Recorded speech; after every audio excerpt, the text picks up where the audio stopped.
Hello guys, আমরা ভাবলাম কি স্মোকি একা থাকে, তাই জন্য ওর জন্য একটা বন্ধু আনতে হবে। এই জন্যই আমরা কী করলাম, একটা এই যে সফট টয়েসে একটা ডগে এনে দিলাম ওকে।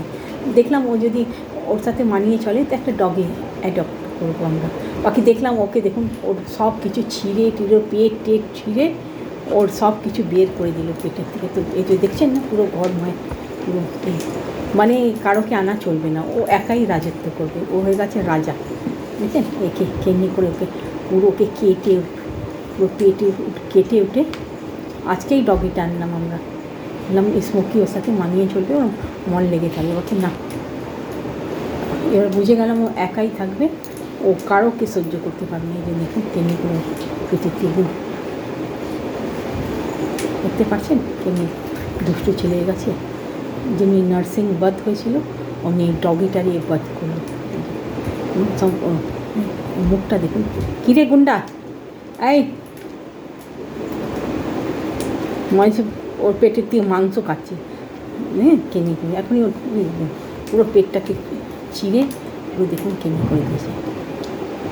তুলোগুলি বের করে ওইগুলি পুরো ঘরে ওদিকে এদিকে করে টোরে সব ওর পেটের ভিতরে যে ছিল ম্যাটেরিয়ালগুলি ওদিকে একদম বান্দর।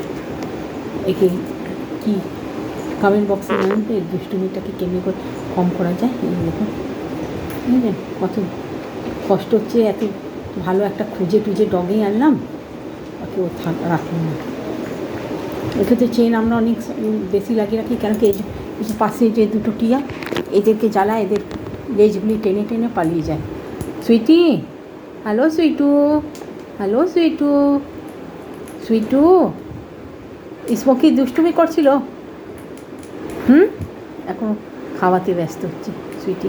ওর লেজগুলি এরও আর এরও, এই যে দেখুন টেনে টেনে পালিয়ে যায় দুষ্টু ছেলেটা। এই জন্যই আমরা